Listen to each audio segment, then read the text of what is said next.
आणि यानंतर आपण थेट जाऊयात इतिहास अभ्यासक सध्या बोलतायत. 400 वर्ष परकीय लोकांचं राज्य आपल्या या भारतावर होतं. म्हणून सभासदानं म्हटलं, या युगी सर्व पृथ्वीवर म्लेंच बादशाह मराठा पातशाह एवढा छत्रपती झाला, ही गोष्ट काय सामान्य झाली नाही. म्हणजे ही असामान्य घटना घडली आणि ती त्या दिवशी घोषित झालं. त्या दिवशी मराठ्यांचं सार्वभौमित्व घोषित झालं.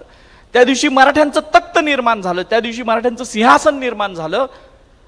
आणि आज आपण बघतोय की 352 वर्षानंतर सुद्धा ते तख्त इथं आहे.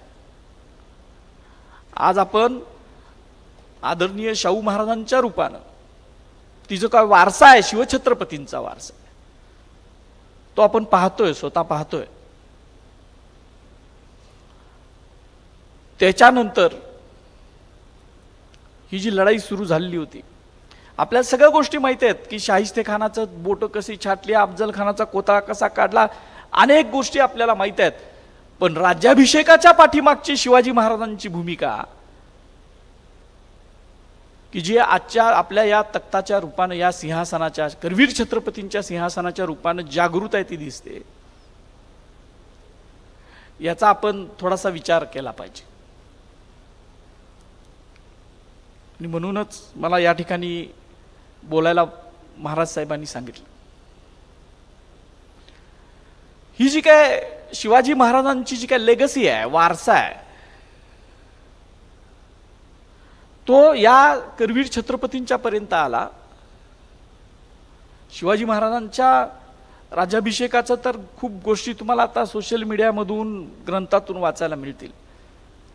पण त्याच्या पुढे जाऊन एक दोन गोष्टी मला या दरबारात सांगायच्या आहेत.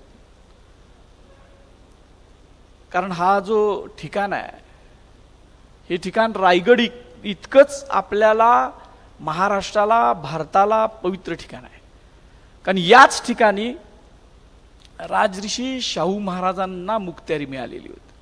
म्हणजे त्यांचा जो कोल्हापूरचा कारभार त्यांनी हाती घेतला, तो याच ठिकाणी घेतला. पहिले छत्रपती ते आहेत.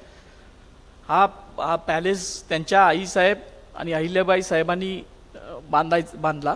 पण पहिल्यांदा या दरबारामध्ये सिंहासनावर आरोहण कुणी केलं असेल तर ते राजऋषी शाहू महाराजांनी केलं.